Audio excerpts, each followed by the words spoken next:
This episode is brought to you by Progressive Insurance. Do you ever think about switching insurance companies to see if you could save some cash? Progressive makes it easy to see if you could save when you bundle your home and auto policies. Try it at progressive.com. Progressive Casualty Insurance Company and Affiliates. Potential savings will vary. Not available in all states. Here we go. It was actually pretty good. I might leave that in. Welcome back, everyone, to another episode of the Back to the Past podcast. Kevin Arvell, joined by Justin Detchen and Brad Whiteside. So we want to welcome you all back as we return to another episode to talk about the fabulous, legendary Nintendo Entertainment System. I enjoyed doing research for this. I mean, I know I've had one for, almost 32 years now. So I've had one for a while. And just looking back through some of the other history was like, I did not know that. I did not know that. There's a lot of history behind this guy. Yeah. And a lot that, that they share with other console manufacturers, and, well, a lot they don't. Exactly. Let's face it, it was after a big crash, which we'll talk about. But Yes. The big video game crash of the early 1980s. Ugh. that just sounds terrible. It does, and I guess we kind of have Nintendo to thank for, the success of, Nintendo as a company. It's still going strong. Sony with the PlayStation, Microsoft with the Xbox, and, all this retro stuff. Mm-hmm. It's great, that's what we love. We love retro. We love nostalgia. So this is what it's going to be. I don't know how long this episode is going to last, but our last episode was an hour and 45 minutes, I think, after editing. I'm guessing about 6 hours. It could very well be very long. If we're lucky. Maybe, yeah. Yeah. I don't know what You, time dear get- listener, already know because you can see the timestamp. Exactly. Yeah, you've already got the answer right in front of you. We don't, because we're going in this live and unknowingly. So, the Nintendo Entertainment System was originally released as the Famicom, so the family computer, in Japan, way back on July 15th of 1983. That's a long time ago. What, 35 years ago? 35. Yeah, just a little over 35 years ago from the time that we record this. And if you look at the date, guys, for the North American launch, the day that we record this is October the 17th. We're like right there at the 33rd anniversary of October 18th, 1985. That was not planned. That was not planned. I guess it would be a serendipitous coincidence. It's definitely a sign. Yeah, which, I don't even think I was thinking about this when I was researching. It just occurred to me Just right now. didn't dawn on me. I'm like, oh, that's like a couple days from now. Midnight launch. Mm-hmm. We should be recording this at midnight. Right. That would That'd have be been perfect. great. Yeah, perfect for Well, as far as they're concerned, we are. yeah. Oh, So, yeah, we're totally recording at midnight. yeah, we just can't tell you what time zone it is. Yeah. It's midnight somewhere. Is that like it's 5 o'clock somewhere? I wish it was 5 o'clock here right now. But no, I would still be at work. Scratch that. In Europe, it launched on September the 1st of 1986. Launched in Australia in 1987. And hey, for you Brazilian listeners out there, it arrived in Brazil in 1993. So, 10 years, after Japan pushed out the Famicom. So that's like 2 years after the Super Nintendo. I know. But it just, that's, I think, one of the things that's frustrated gamers worldwide is that not everybody gets things. I mean, it's bad enough that there's like a year or so many months difference between Japan and North American launches usually. But this is like 10 years, 8 to 10 years it took them to get it. Well, I specifically remember waiting for lots of games to come from Japan. The localization is nowhere near what it is today. Right. Today, you can have worldwide launches. Back then, that was a much bigger beast for anyone to try to launch one specific game in, however many tens of markets that they were in. It makes sense, for where it sat then, but... Yeah. Well, I guess it also makes sense since they were so big on, well, I guess because of the crash and things, they had their tight fist on a lot of things you could put on the games. So sometimes they would change the games or content or translating, and sometimes I know it just takes a while. Yeah, for instance, they wanted to keep it a very family-oriented device. So on Mortal Kombat, famously, they took out a lot of the blood and gore and replaced it with the brown, sweaty, gray stuff. That's sweat, guys. No, it's just discolored blood. I mean, China still does this today with PUBG and the green blood. So Yeah, that's true. And actually, the first company to do a simultaneous, worldwide launch of a game, not a game console, but a game, was Sega with, what was it, the original Sonic or Sonic 2? Sonic Tuesday. I think it was. Yep. It's for you console wars fans out there, which we'll talk a little bit about console wars here in a little while, I would imagine, because it's great information. It's such a wonderful book. And worldwide, the Nintendo sold, it's tough to say. So Nintendo sold 61.91 million units worldwide from 83 to 2001, which Japan was the last to sell it. And again, we're combining the Famicom and the NES, which I think, at least in the United States, more people are familiar with the Nintendo Entertainment System, with 34 million of those sales being in the United States, which, to put in perspective, the top-selling console of all time, which has the Nintendo being 12th best. So you're looking at, handhelds, very small, which are easy to sell, very affordable, stuff like that. So let's talk just a little bit about when you guys had your first experiences with it. Brad, you're the youngest of the three of us. What was your experience like with a Nintendo? Well, it wasn't the first console that I did play. That we'll talk about on another episode, I'm sure. But it was the first one that I owned that was mine, because it was a Christmas gift from my grandparents. And I mean, growing up playing the other system, I think it was the TI-99 or whatever it was. Right, the game with the kangaroo hopping. That took us forever to find, but we found it.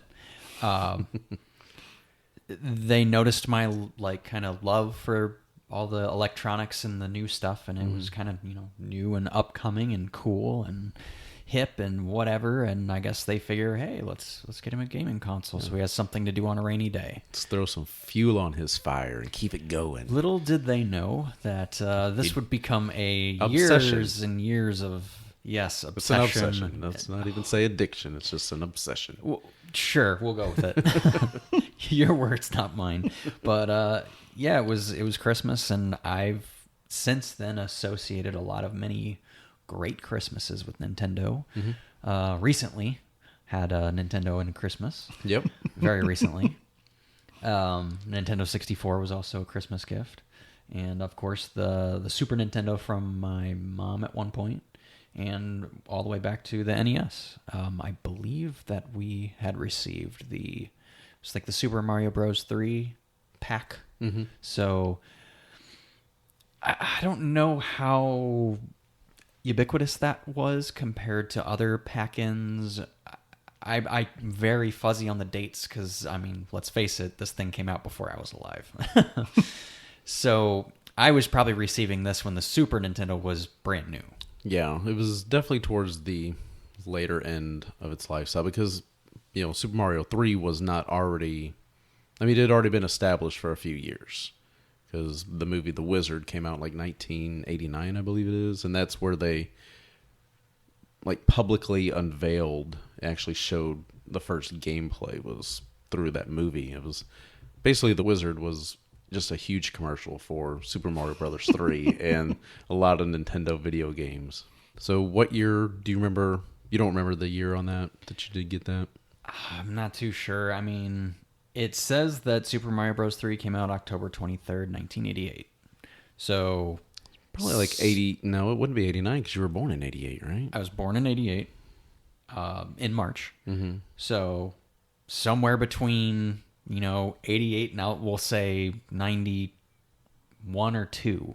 And I must have gotten this thing for Christmas one year. I'm sure it was even on sale because, again, Super Nintendo was out. So Yeah, Hey. it wasn't when it first came out with that bundle, but being that young, I didn't know the difference. I just had my first console. yeah, you didn't care, and most kids your age at that time wouldn't. No, Like, we I don't didn't care. I'm have the playing. internet to look up all the cool, fancy To see what you newness. were missing out Unless on. I was at the store and kind of understood what was what. I didn't know the difference. I had a gaming system, and that's all I cared about. You remember some of your other early games with the system?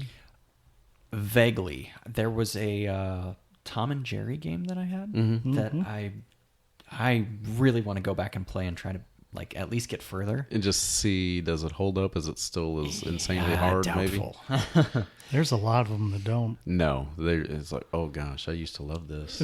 So we kind of had two. I had one at my parents' house, and then we had one at my grandparents' house. That one was bought through a yard sale years later.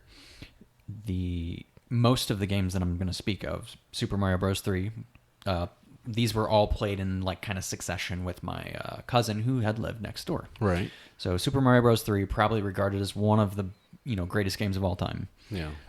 Bucky O'Hare, kind of a little sidetrack game. I want to say not too many people know about it, but maybe I'm wrong. Right. It was Bucky O'Hare is one of the games that was released towards the end, so there's more of a limited run on that, which I believe what makes it a little bit more sought after by collectors. Or strange that maybe you just didn't know about. One of my personal favorites, Teenage Mutant Ninja Turtles 3, The Manhattan Project. That was a game that I had received. I guess it was after Christmas. It was the first game that I got for a birthday. Okay. So I was like, wait a second, I can get games for birthdays? too. Whoa. So this opened up possibility. I'm pretty sure you guys growing up, you didn't get a ton of games. You didn't just go to Walmart and they buy you a game. No. It was it was a special occasion typically. And when you got that game, you better hoped it was good because you were stuck with it for a while. Yeah. Yeah, there was no real good ways to resell it, stuff like that. Yard sales is the best that I knew of when, and that's the pure luck if you had found any of that stuff. Right. But beyond that, Shadowgate and The Uninvited, they're pretty sure they're made by the same company. Similar kind of point-and-click adventures. Now, I never really played these as a child, but I watched my grandfather play them a lot. And they were some of the most terrifying imagery that I remember growing up. Yeah. I remember the most terrifying music ever. And now I love them. I think Uninvited has kind of like a demon/ghoul on the cover. If I It's remember right. like a boned witch looking thing. Yes. And then the Shadowgate has the big blue gargoyle with the little It's tail. like the box and graphics. It's black, and then I remember that game. Yep. So watched a ton of that gameplay. Eventually would like to go back and finish those as well because those are again, growing up as a kid, that was the first time I realized that I was afraid of something. And it was a game, too. So that's a little fascinating. Not the cars driving fast down the street, not the big dog may have lived nearby. Oh, I'm scared of that. I'm scared of these game graphics. Ah! Yeah, 8-bit game graphics with a little creepy music. Imagine that. And then last but not least, Metroid. Now, I never played Metroid on the original NES until I was much older. And in fact, I don't know that I played it on an NES for quite some time. I don't think I've ever put the cartridge in. Right. I remember playing the game and beating it because it was part of if you had Metroid Prime and Metroid Fusion and you put it together with a little connector on the GameCube, you got a chance to play the original Metroid. So I'm like, Nice. I loved these two games. I should go back and finish the original, Right. which I did. So I enjoyed the game, and I definitely understood its appeal because it was very different compared to most games that you would play. It was very Very made you feel alone. Yeah, In very in this- confusing. Yeah, a little confusing, made you feel alone. A lot of the sameness. It was part of the confusing like labyrinth of different areas that you had to go to. You got upgrades for your suit, which obviously carried over into other games, where hence the name Metroidvania. Yep. But those are kind of like my big heavy hitters, we'll say. That really between- stand out to that, you. yeah, that absolutely stand out. Metroid, obviously, coming in later, but still having a big impact. Still to this day. Absolutely. Yeah. Absolutely. That might be my next tattoo. There you go. But Shadowgate and Uninvited for, my first realized fear of like when you actually die in the game, there's an image that usually flashes like a Grim Reaper looking character. Okay. Terrifying. Obviously, Teenage Mutant Ninja Turtles of any kind, but specifically the Manhattan Project. First game that I had gotten for a birthday, and it was a multiplayer game. Yep, And you could that's play- a little on the rare side, we'll say, to a degree with some Nintendo games. I mean, most of the like kind of tent poles like Mario and Zelda, like Mario kind of has that 2-player, but I don't know, it just doesn't have the same. It's not co-op. No. Right. Whereas this is more of a couch co-op game. With Manhattan Project, could you play just 2 or could you do all 4? Because there was the 4-player multi-adapter. I don't know. I'm not sure, actually. That's a good question. I know that I've played 2 frequently, and I'm pretty sure it's one of those you pick a character, you play as that until you die, and then you can select a different one, if I remember correctly. We did just recently play it We did. about a year ago. Because I know the original TMNT on the Nintendo, that's Which kind of was how the- it was. You could switch between characters based on their health. And Which was the arcade port, if I'm not mistaken. no, that was Mutant Ninja Turtles 2, the arcade game. Okay. Is so what I they, got is my what they ones mixed called up. it on Nintendo. Gotcha. Which that actually incorporated the 2-player thing, and you could play at the same time, and which the graphics were just a huge leap from the first one that was released by Ultra, which is also like Konami, and then the arcade game which came out, and it was like 2 totally different games. You're like, wow, look at this. Well, even the art style went from the comics in the first one to more the cartoon in the second. Because if you on the front, they're all the same color, Yeah, all nice round like they are in the faces and comics, stuff. or the original comics. Now, the unique thing about Bucky O'Hare was, and this was the first time I've ever encountered it in any game, you were playing as the main character, but you didn't realize that you could actually switch through the entire library of characters. Every time you'd save a character from one of the planets, you could switch to that character and use them in battle. And if you did a specific order of actually saving those characters, it made the other ones easier to get. And then once you get to the final boss, you have to switch through all of the characters because you have to get to the littlest guy and crouch when the like giant boss is like trying to crush you. And you only got so much space probably to... And it took us so long to realize that it was the select button to change through the characters. switch And if you miss the character during that final boss battle, that's it. Like, you're toast. Like, Yeah. gone. Sayonara.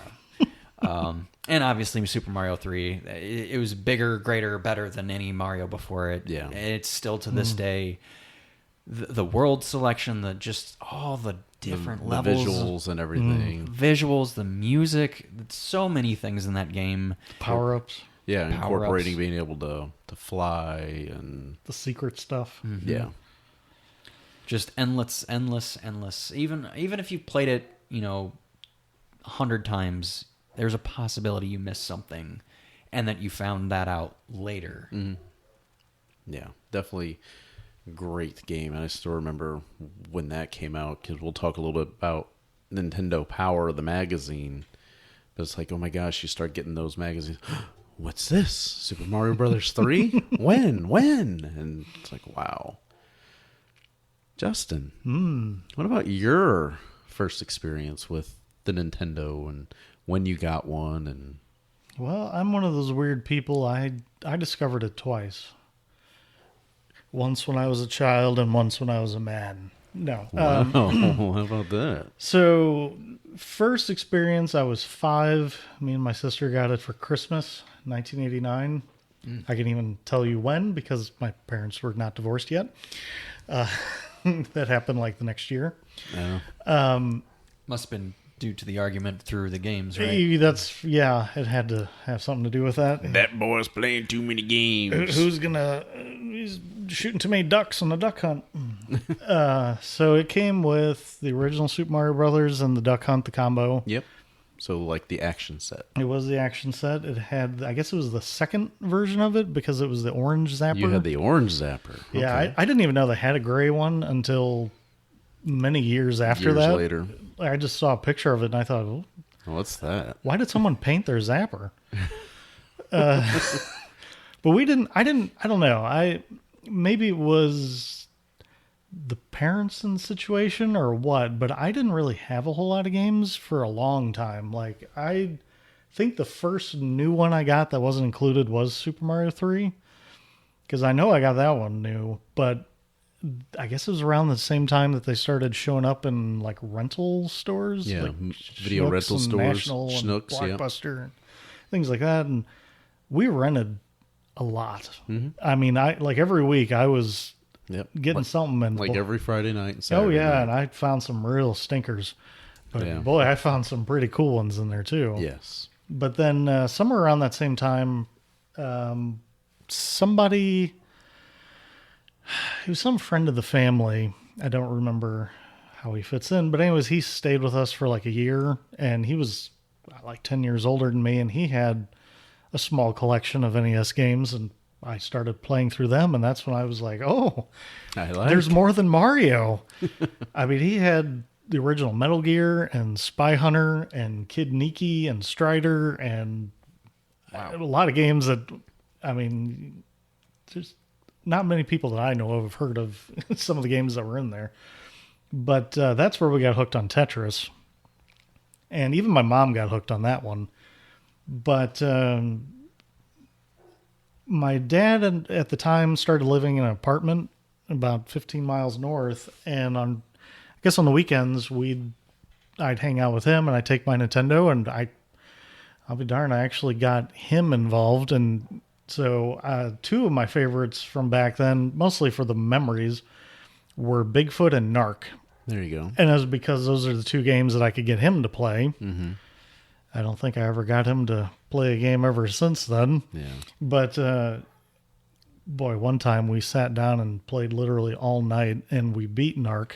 And then another night we played all night, and we were able to bankrupt the other Bigfoot vehicle, which we're like, yeah, we win. No, there's another vehicle that comes out with a different color, and he's even more difficult. Oh, of course. Go figure. So this is how much I know about Bigfoot. I literally thought we were talking about the mythical creature until you Sasquatch. said No, it's the truck. truck, Right. because the that truck. was totally a thing in the 90s. Yes. Yeah. No, it was the truck, and you are the blue one, and if you're player 2, you're a red one. I think but so. you're yeah. not Bigfoot. You're someone else. I don't remember. Littlefoot? I don't know. Barefoot, maybe. I don't know. So after that, I inherited the other guy's games, and because he moved on to a different, newer System. system Shucks. that we might bring up at another meeting. Episodes. But somewhere in there, I kind of lost focus because I ended up getting that next system myself. Oh. And then I moved on to an N64. And then that was also a Christmas one. But after that, I just kind of lost focus and gave my NES away to my niece. Oh, wow. And because I was like, well, I'm never playing it. I got these two newer systems. I've started playing computer games. And I'm like, I don't need I those. don't need it. So then I gave it to her for a couple of years, and then I don't know. I went over to their house one day, and it wasn't even plugged in, and I saw it, and I thought, oh, what the heck? I got nothing else to do, so I'm just going to sit here and hook it up. And somehow along the way, I acquired Tetris 2, which is way different from first Tetris. Tetris 2 is more like Dr. Mario. Yeah. And I started playing that, and in one sitting, I made it up to some ungodly level, like 34 or 35. And I was like, this is like, I love this. Why did I give this up? So I was like, I'm just taking this back home. So I took it back home, and that's kind of my rediscovery. And I guess it was probably junior high. And ever since then, I've kept it to myself, and I've started discovering things new and replaying things. And when I was in high school, I don't know if we had any around here, but at the time my dad was living in California, and they had Funko Lands out there. Mm-hmm.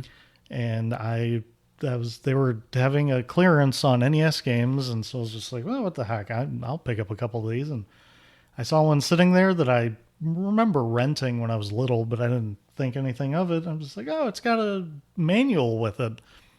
Yeah, It's got a book. It's got a book. This will be fun. And that happened to be the Blue Marlin, Yes. which has probably gone down to be one of my favorite games. Because that was the first game that I actually sat down and actually learned how to play. Mm-hmm. I actually read the manual.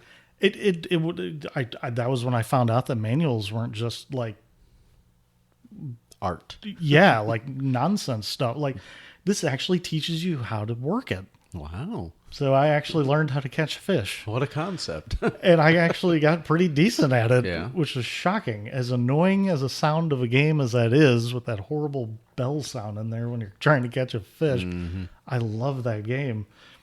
But I don't know. I mean, I played after that, that's whenever Blue Marlin probably became my favorite. Super Mario 3, I played so often with the Game Genie that I can still to this day tell you what the Unlimited Lives code is. Wow.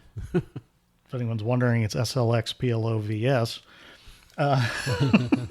Like the Konami code. It's, yeah. Just don't forget certain things. Yeah. I mean, and speaking of Konami code, I played a lot of Contra. Mm-hmm. I mean, difficult game.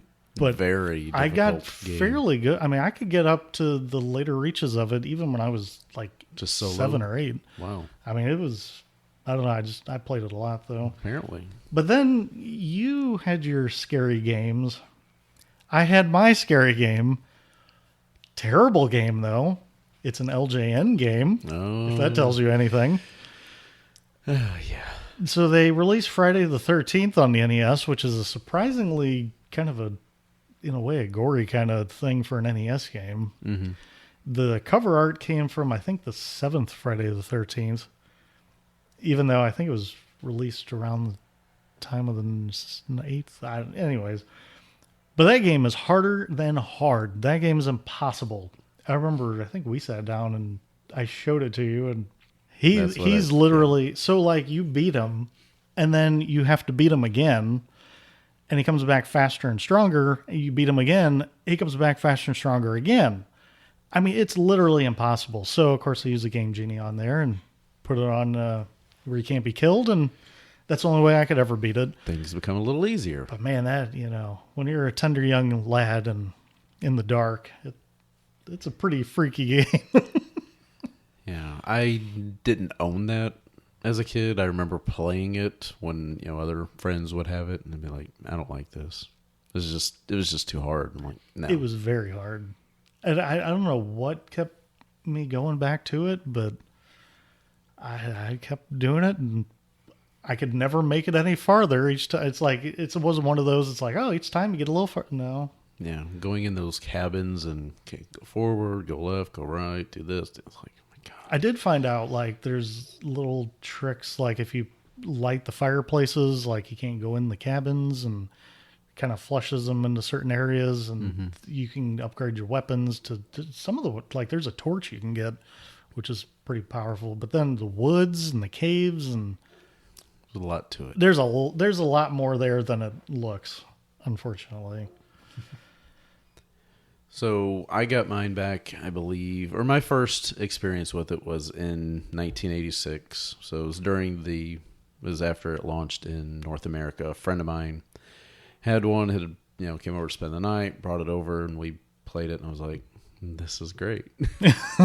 This is wonderful. 'Cause I had an Atari 2600 was my first console. And so that's, back in 1980, 1981 when we got that. So here we are 4 or 5 years later. I'm still doing Atari stuff. Didn't really recall anyone having a Sega Master System. So it was the Nintendo Entertainment System is, the first non-Atari system that I was really had the chance to really play. A neighbor had an Intellivision, but I'm like, So, but yeah, and I got mine, I think got my first one a little bit later that year. And it was just, I believe it was just the control deck. So it didn't come with any game, but I ended up getting, I don't remember what the first game was I got. And the one thing I do remember is that we had to take it back because apparently something went wrong with it. And I ended up with an action set with the Combo Mario Duck Hunt combo cartridge and the Gray Zapper. So I had a Gray Zapper. It was way back then. It was before, we should make the tips of plastic toy guns orange.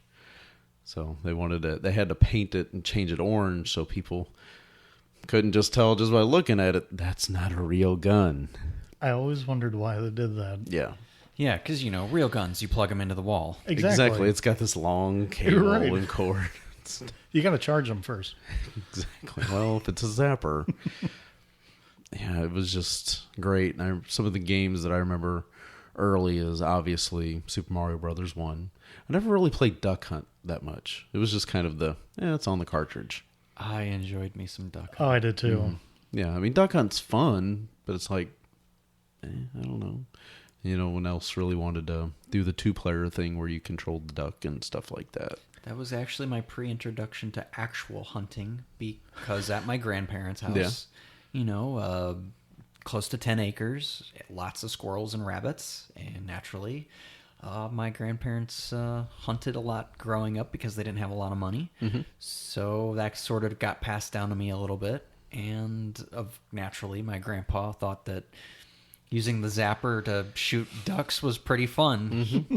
But he said, I wish I could shoot that dog, though. Yep. Oh, I did too. Well, in the arcade, you can. Huh. Yeah. Pretty sure there is also an iPhone game where you can. Very possible. It may or may not have gotten banned at one point. May have come back. I don't know. Go look for it. That would sound right. Yeah. I'm sure many of us wanted to shoot that damn dog. Yeah. Some of the earlier games that I did get were, regular baseball, so the black box version of baseball. Double Dribble, Kung Fu. Just some games like that. Ice hockey was always a fun game to play. So those are some of my favorite games. And there were so many different baseball games released on Nintendo, and not all of them were good. Most of them, we'll just say, sucked. Going back to LJN, I think it was like World Series Baseball or no, Major League Baseball. It was just horrible. A lot of people would say that RBI Baseball 1 was their favorite baseball game on there. I've heard a lot of people say that. But then a lot of other people, like myself, would say Baseball Stars. Non-Major League Baseball license. You just had a handful of pre-configured teams and stuff. But it was like the first baseball game you could create and like make your own teams, custom teams, and set their skill levels at certain areas and stuff like that. And it had a save feature. You didn't have to do codes. It had built-in battery backup, like Legend of Zelda, where because this was back when they didn't really put a lot of things. There were really not save points. You had to, if the back of the cartridge had the little like gold label on the back, you're like, ooh, it's got a battery backup. So hold reset, turn the power off. Otherwise, your save may not be saved. And pray that it actually worked. Yes. And there were cheat codes and stuff for that for Baseball Stars to make superpower teams and stuff. It was just real fun. I really just always enjoyed it and still prefer to play it now. So how did you... So you never gave up your NES? No, I actually still have my childhood NES. And then still you works. sort of gave it up, and then it kind of returned to you later. Yep, I got it back. I unfortunately, growing up in a house with 4 kids, with myself included, so 4 kids, mine was sold at a yard sale, which is kind of funny because that's how I had acquired a lot of my stuff. So Right. it kind of went full circle. It's interesting to look back at things like that you wish you would have kept. Yeah. Like I had an original, this is a little bit aside, but I had an original Metroid 2 Return of Samus, which was my first Metroid game. Ah. Box and everything, because I kept boxes to things. For the Game Boy. For the Game Boy. And I think I accidentally either tossed it out or it went in the yard sale as well, and that was never to be heard of again. But this was before my huge love for Metroid. Obsession, yeah. But man, trying to locate that now in the pristine condition that it is or Good was luck. Good luck. for the low price of free because it was a gift. Yeah. You know, I was also kind of like you. I would keep all my game boxes. I mean, I probably had 15 to 20 games that I owned. And obviously, like you, Justin, we rented games all the time. You know, friends would come over, we'd rent games. Go over there, we'd rent games and stuff like that. I remember when Double Dragon first came from the arcade to the console, and I was like, oh my god, this is going to be such a popular game. It's going to be so hard to get. I got to get there early and stuff like that, so the 1 or 2 copies don't get rented out. Because we didn't have a Blockbuster really close to us. We had the Video Shop, was what it was called, and then we just had a few different ones. And We had a Mr. Video.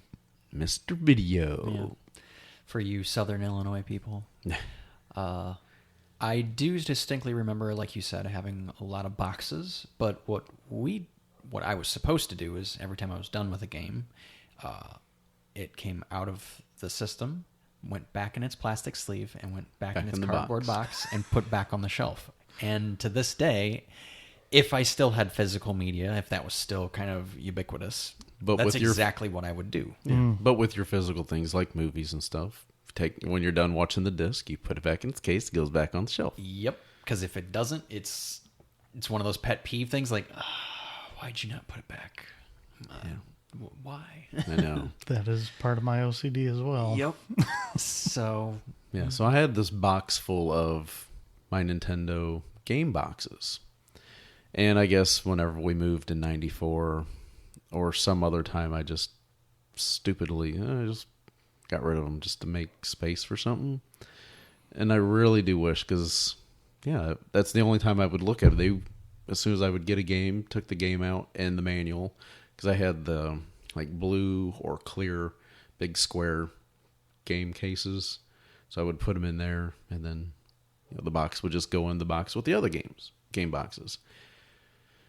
I don't know. I mean, they were all in fantastic shape, but I don't know. I guess I just got rid of them, and that was so stupid because I look back now, and it's like, oh, 'cause I still got all my games. I didn't ever get rid of any, and I'm like, nope, I'm not getting rid of any of that stuff. when you have to think too, now growing up, you don't really have that connection that we had physically with that thing. It's more of it's a digital license on my account. Yeah. You can go back and play at any time as long as you keep your account and remember your password, obviously. Hopefully your parents are, well enough to maybe write it down or put it somewhere safe. But they're not going to have that same connection, and I wonder if they'll look back in the same way that we did for, systems that we have now. Right. I mean, if you talk to any kid now, pretty sure they'll tell you the biggest game right now is Fortnite, and the second biggest game probably might be Minecraft. Right. Well, on top of that, you got the imaginative element too, where it's like back then they didn't have video sequences necessarily. That you might get like a screen of text to kind of tell you what the basic story is, or in the booklet you might read up on what the story is. But if you're renting games, I'm probably guaranteed there's going to be no booklet in there. So you had to kind of create the story in your head. Yeah. Of what I was supposed to do. And, Yeah.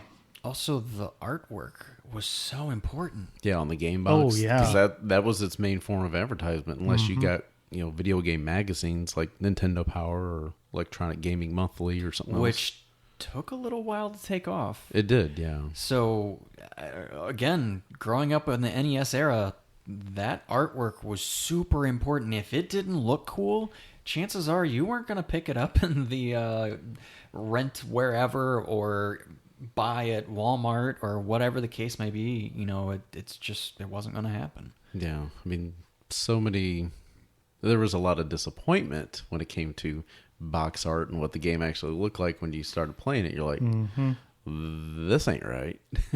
This was one of the things I loved about Nintendo when they first launched in the United States with the NES. The original 17 games were like the black box games. It had what looked like game art in game on the cover. So it were the pixels, the blocks. That's what it looked like. So you kind of knew what to expect. It was a little bit after that when other publishers and stuff would do their games that, like, that don't look right.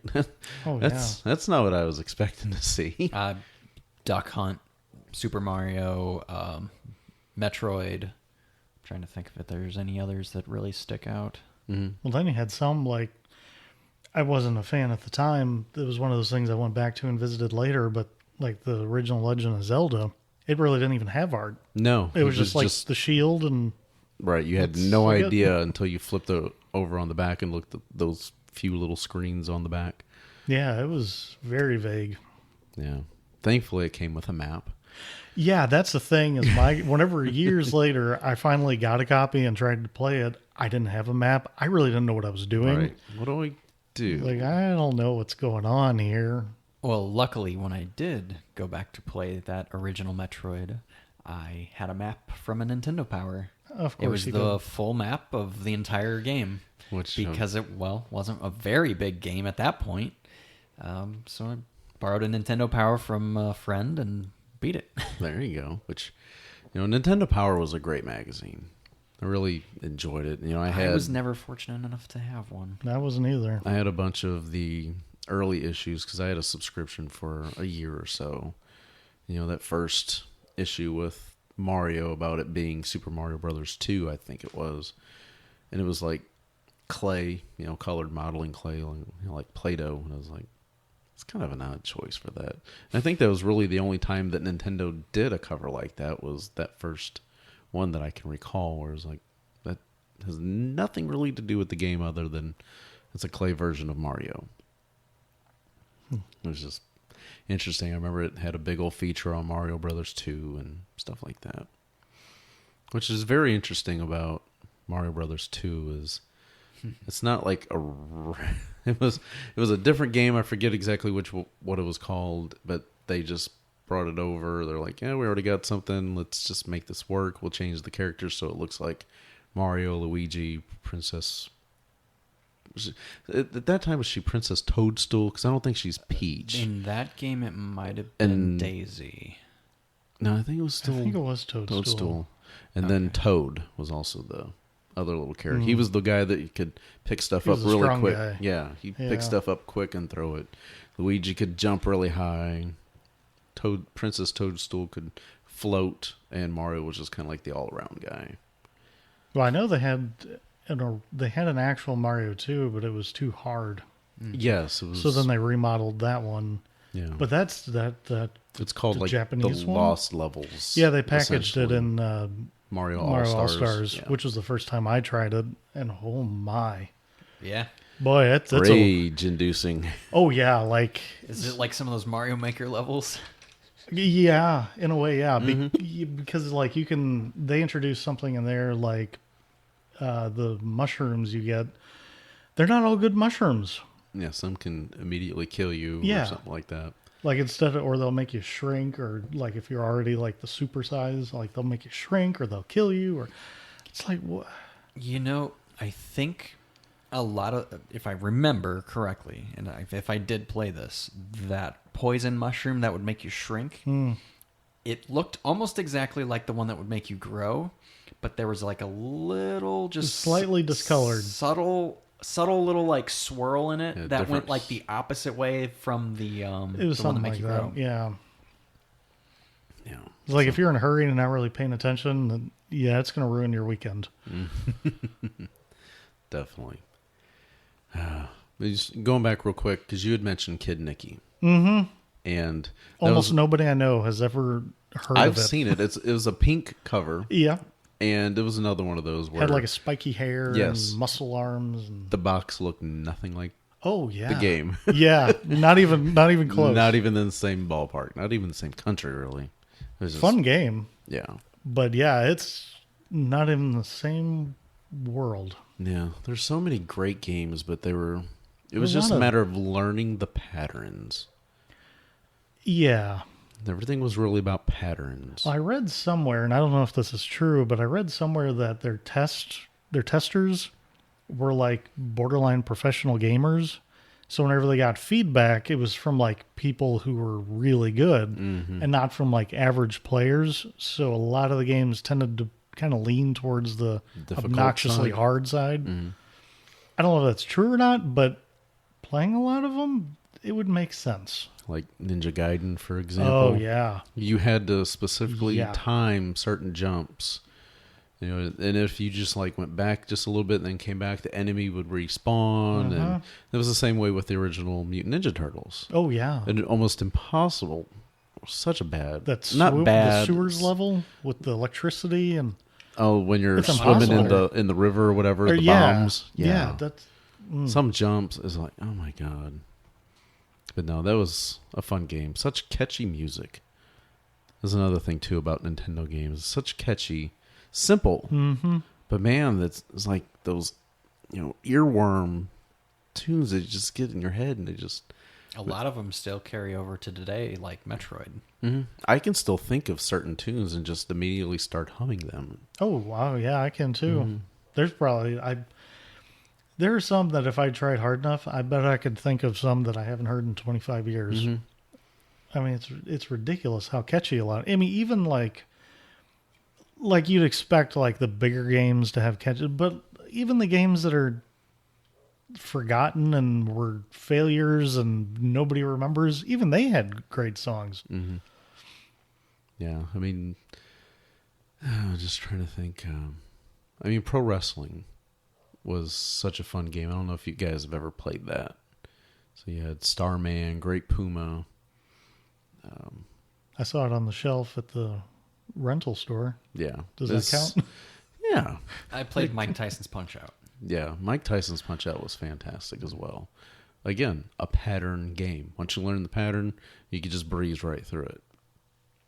And then if you needed the code to just go straight from the beginning to go right to Mike Tyson or Mr. Dream in a later release Yeah. after the contract ran out. Because I think the contract did run out with Tyson before he got in trouble and went to prison. I think so. Yeah. But they just re-released it in same game other than they just threw a different character at the end, Mr. Dream. Not fair. No. That game was so good, getting a chance to, Glass Joe, Bald Bull, Piston Honda, Soda Popinski, I mean, the names alone. yeah. King Hippo. Oh, yeah. It's like, what do you do with this guy? Every time you punch him, he just kind of smiles at you and then throws that big old monster jab at you. Like, what am I supposed to do here? It's like a perfect metaphor for life. I mean, it's like if you didn't go along with the match, those guys would destroy you. But if you knew what you're supposed to do, it was easy. It's just all Kind of timing. Now that I think about it, it's kind of a boss rush game. Mm-hmm. Yeah. It's solely just a bunch of bosses until you get to the big boss at the end. Yeah. That's what it is. That's what's neat, though. Nintendo brought so many games from the arcade to the home version. So, Punch-Out, for example. That was an arcade game before it came to the home console. It wasn't like Mike Tyson's Punch-Out, but you had a lot of the same characters, and the visuals were different. Super Mario Brothers, obviously, was an arcade game before they released it on the home. Donkey Kong, that was Nintendo's, saving grace. Was what saved them as a company. And, that game was originally designed to be Popeye. Yeah, which is fascinating to think that it was supposed to be another license. This is another case of where it was supposed to be another license. They ran out of licensing or something happened and it morphed into this other thing and actually became better than what its original intention was. And then Miyamoto went back and finished Popeye as the way that is known today. And that happened a few times throughout the course of like gaming history, specifically another Nintendo console with another really awesome game that we may get to later. Yeah.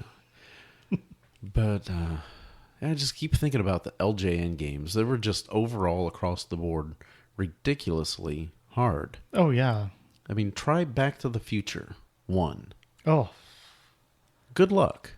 yeah. Seriously, good luck. Yeah, well, they had a lot of movie tie-ins that Yeah, they really did. didn't have anything to do with the movie. No, it's like, this don't really go along with the movies. I No. mean, some same themes, but not how you would have expected to play a game based on a movie or a TV show. Not even close. Yeah. Well, I know that I want to say they were attached with Acclaim.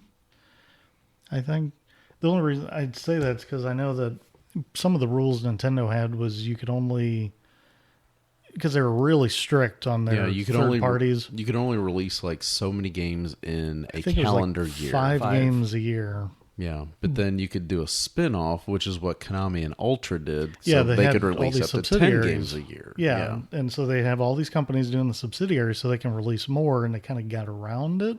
Right.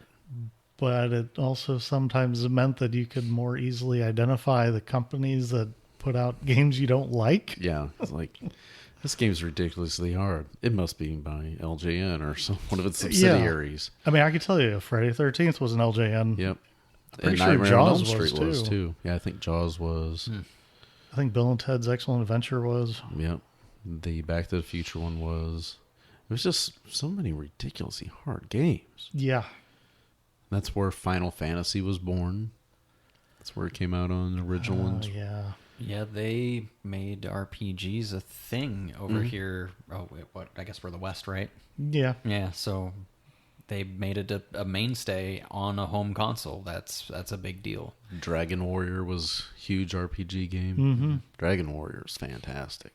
Now, Dragon Warrior here, but Dragon Quest in Japan, correct? Not sure. And I'm pretty sure if it's the same game that I'm thinking of, if it's Dragon Quest, it's like almost a holiday in Japan when it comes out. Like, all the kids take off of school when the Dragon Quest, whatever, 12 or 13 or whatever they're on now comes out. Everyone takes off of school because they're going to skip anyway, and they just take the whole school off, and it's a holiday. Yeah, I don't blame them. I mean, when you got something that you're that passionate about, there you go. I mean, in the same way, I guess, growing up, Pokemon was pretty big. Yeah. I mean, anytime like a movie or a new game came out, I felt like it was a pretty big cultural shift in that direction. I don't know what the equivalent would be today other than Fortnite, but that's kind of an ongoing thing now. Yeah. Now, you mentioned Metroidvania style games. So the Vania comes from Castlevania, which, you know, there was 3 different ones, I believe, released on the Nintendo. It had Simon's Quest, and I can't think what the third one's called off the top of my head. But I've only ever played was it the very first one? very first one, yeah. Yeah. Fantastic. I've still yet to ever beat Dracula. I finally got past the Grim Reaper on the NES Classic, which we'll talk about in a little bit. That was the only way I was able to get past him, because, you know, you could just run straight through the game, never lose a life, nothing, you know, no issues. Get the Grim Reaper, die, gone. It's like, really? And I finally kind of figured out, again, you figure out the pattern, and you can do it. Thank God for save states. Yes, on the NES Classic. So, yeah, it was good stuff there. Just a little bit more back in history on that, as we mentioned at the beginning, there was a big video game crash because Atari just kind of, I don't know if you would say, just started putting out a bunch of, we'll just say shovelware or crapware. Just a bunch of shit. Yeah, in the same way that you may find today on either Steam or the App Store, there's just a bunch of garbage on there. And I guess the difference is we move at a much quicker pace now. Yeah. Well, there's no way to, there weren't like review forums, and it was Yeah. just basically word of mouth, and that travels a heck of a lot slower Yeah. than sales. Yeah. It's like E.T. was such a massive flop, but I think the writing was kind of on the wall a little bit before Yeah, I the say whole E.T. it kind of gets debacle. blamed, but I Yeah. don't know that it was fully responsible. Yeah. No, absolutely not. I This mean- was going to happen way before Yeah. E.T. I mean, gas I think- prices were crazy. I It think was just, because E.T. was just a big license from a big, movie. It was easy to target. Exactly. Because I've read a lot of people that actually love the game. Well, and they just didn't have the time. Like, they gave them a couple of months to make an entire game? Yeah. Oh, they Even back shovel them then? out quick. yeah. I And- mean, they could. Game companies back then could push out games like on the Atari in just a matter of weeks. Oh, yeah. Which was, oh my God, no. Yeah. It's impressive to think about that they could do that, but when you look back at it, it's like, okay, you're just hitting this little dot around, or Well, it's also doing kind of like a this. double-edged sword, because on one hand, it's like it opens the door for that possibility, but on the other hand, it also led the door for like you didn't need like a huge team. You could just have like a guy coding in his basement. Like, Right. hey, I have this great idea. Let's try to sell it to Atari. And I mean, I guess they put out any garbage they got just so they can make a buck off it. But I mean, it was kind of still at that time where you didn't really need to be in a huge company. You could be a one-man operation, just do it yourself. And a lot of entrepreneurs, yeah. me and my French. There you go. Hey, we love French. And the NES was actually almost sold in the United States by Atari, which I was really surprised to learn about. I don't remember hearing about this before, but by the time Atari was comfortable doing the deal at one of the consumer electronics shows, they kind of backed out because they saw Coleco was showing off a version of Donkey Kong on the ColecoVision, that they thought, wait a second, we've got like the exclusive publishing rights for the video game from Nintendo, because Nintendo owned the Donkey Kong, IP. It was their game. But by the time they came up with the agreement that no, it's okay because Coleco's doing it on the ColecoVision, which is like a computer, not a video game. So that's that fine print of language, those little number one, number small that you look at the bottom. Oh, okay. Well, and the way I understand too is they were I don't think Atari was ever going to go through with the deal. They were just kind of holding Nintendo there so Nintendo wouldn't get a license from anyone else. Yeah. So that way they could just kind of keep them out of the game longer. A little bit, yeah. Pun intended. But then, I forgot who it was, but they said, one of his biggest regrets with Atari was not finalizing the deal with Nintendo to put out the Nintendo.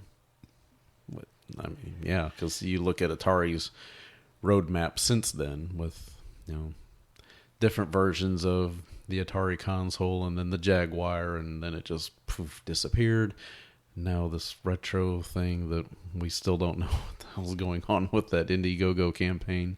Hey, hindsight's 2020. Although I'm pretty sure Atari is supposed to be in Teslas pretty soon. So What? Yeah, Where did this come from? just in case you were curious. Which version of the present did we come back to? Yeah. Do we I'm wander not into sure. an alternate universe and no one told us? Yeah. And of course, North American retailers were still a little, skittish on, putting video game consoles on their shelves to sell to consumers. So, Nintendo was saying, 90 days, either it sells or you don't have to pay for the stock at the moment, but only if it does sell. And that was pretty interesting. And it actually did some test launches in New York, and then it moved to LA, and then it just gradually started working Yeah, and they its didn't way in bigger launches. they didn't bill it as a video game console either. It was a home computer system. It was like a home computer system with Right. Rob the Robot, and Yeah, because the first set came out. it's a whole thing. Yeah, the deluxe set came out originally for $180 back then. And it came with Rob the Robot, the Zapper Gun, 2 controllers, and Gyromite and Duck Hunt. Now, Rob, what did that stand for? Robotic something buddy? So ROB stands for Robotic Operating Buddy. Ah, So you had 2 out of 3 I knew words. buddy was in there. Yeah. 2 out of 3 ain't bad. It's operating. Meatloaf would be proud. 2 out of 3, yeah. There was only 2 games that ended up being released for Rob because it was just such an unreliable piece of hardware. Oh, yeah. And it was louder than loud, too. Yeah, it was pretty noisy. I had no idea Rob existed until I believe he showed up in a Super Smash Brothers. Yeah. And I'm like, what is this? Yeah, was it Melee or Brawl? I can't remember which one. I think it was the one that was on the Nintendo Wii, so that's Brawl. Yeah. Because I know he showed up on the Wii U one. Yeah, it wasn't. Yeah. It 'Cause was that was the not first one that Melee. I saw. It had to have been. It was Brawl. it was Brawl, and then you probably came back on the one on Wii U, and then he'll be back in with Ultimate. Yeah, just a few months. But it was just, you looked at it and thought, man, that looked really cool. It looks like the character from Short Circuit. He really did. Oh yeah, Huh. with that. I'm guessing that was not an shape. accident. I would imagine they're very similar. Yeah, both robots, similar time period. They're good guys, not the bad ones. Right. Not time traveling. Yeah, and then they also released the simple control deck. So $90, no game, or $100 with Super Mario Brothers packed in. I mean, That was for $10. That's not a bad deal. essentially the one I'm assuming that I got. I don't know if that $100 still stood the time they bought it. I'm sure it could have been cheaper. All right. And then we had the action set, which Justin and I both had, and I think it was. I can't remember if it was. I think it was 2017 on eBay. I impulse purchased a action set box, so now I could have like a complete boxed version of my action set. I know I'm bad. Is it wrong if I find that totally awesome? I think it's cool. I mean, at one time when I was in high school, I was slowly working on buying all of the Metroid games in boxes and yada da da da. Boy, do I wish I had bought those at $30. Yeah, now. if you would have Uh-huh. finished that back then. And then they released a power set, which included 2 controllers, a zapper, power pad, and Super Mario Brothers / Duck Hunt / World Class Track Meet combo pack. So it had 3 games, 1 game cartridge, and you would use this little power pad to like run in place so you could play games like Track and Field and World Class Track Meet, of course. I never knew anybody that had that. No. Nope. I'm like, Nope. no thanks. The And only, the only thing I ever knew anyone had was the Zapper. Right. Like, I'd see pictures of a lot of the other ones, but I didn't know, like, oh, people had these? Mm-hmm. Until years later, and they did. And some of the accessories that came out, like in 1989, if you've seen the movie The Wizard, you will get your first image of the Power Glove, which was like a controller / glove. And And I believe they used that to play Super Mario Bros. 3 before it was out. Is that the same movie we're thinking? no, so they didn't use that to play Super Mario Brothers 3 and The Wizard. Okay. One like teenage kid's using it to play like Rad Racer, I think. It was a racing game, and he's like turning his hand this way and that way, and it's like, and I never have experienced the power glove myself. I saw a video of a guy playing Top Gun with it. That and- was a hard game. Yeah, and he said the only way he could actually land back on the aircraft carrier was with the Power Glove. Makes sense. It was very Which I thought was challenging. kind of weird. Yeah. I only don't even played think the it was first designed one. for it, but I never played the second Top Gun game on there, just the first one. I think I may have dabbled in that. And if I remember correctly, sometimes you would get confused as to which one was the sky and which one was the water. Yeah, because they were both blue. Yep. Yeah, it was a challenging game, pretty fun game. I had the NES Max controller, so that like introduced turbo buttons but it had the little red disc that slid around, not really like a true D-pad. That is crazy. I'm pretty sure I've never seen that up till now. Yeah, it was not rectangle like Nintendo's traditional controller. It kind of looked more like what people would recognize as, you know, a modern controller. It had the little handles on the side, kind of, that stuck down. Reminds me a little bit of, like, I believe it was the Sidewinder controller that Microsoft put out at one point. I think so, yeah. Very similar. And then there was the, like, tabletop. It was meant to be used like a table. It looked like an arcade joystick called the NES Advantage. That Which they used in Ghostbusters 2. Yes, to control the Statue of Liberty. Yeah. And that was released in 1987 for $50. And then the Game Genie, which, you know, if you didn't know the actual cheat codes or whatever, you could just plug your cartridge in the Game Genie and stick it in your console. And That's the only way I could get my NES to work for years. Because I guess I bent the 72-pin connector or whatever they said. Yeah, I guess I've bent it so many times that the only way I could play it is if I used it. I mean, I wouldn't put in codes, but it's the only way I could get it to play without it blinking and flashing. And Now, I know Game Genie was like kind of the first one, but I always had Game Shark.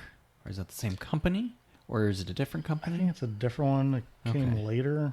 Yeah, because There were a bunch of them. I had that for the Different Nintendo kinds. 64. I know I did too. Game Shark was popular. I know we had one for GameCube, and also I want to say my son had it for like his DS. Yeah.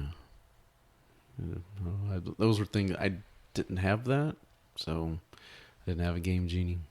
Just had to suck it up and try to get good, and I wasn't really that good. I'm one of these weirdos. Like, I had the thing. Like, I got it back, it's probably 8 maybe. Mm-hmm. I just found out last week that you could program your own codes.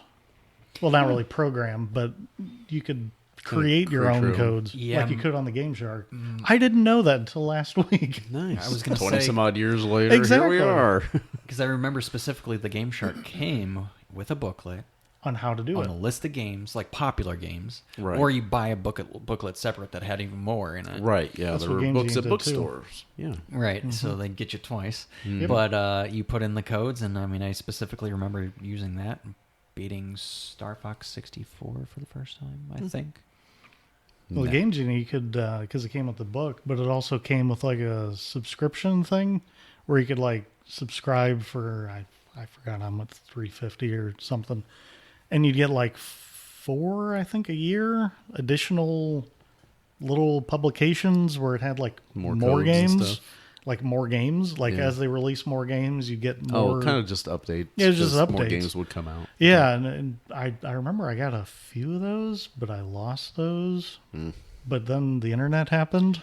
Right. So it which didn't matter. The internet's our Game Genie now. Oh, yeah. Like I found this one website, and it has every game, every code just on there. And okay, well, I don't need the book anymore. It's Nope. useless. Just a quick Google search. How do I get past whatever? Yeah. And there it is. Print is dead. Go back and listen to the first episode if you're curious what that means. Blinking light win, because that was one of the issues with the original NES, that you had, if you were getting a blinking light, you had to take the cartridge back out, blow in it, stick it back in, and hope it was going to work. But now, Which we didn't find out till years later that blowing on it is actually bad for it. right, because it Yeah.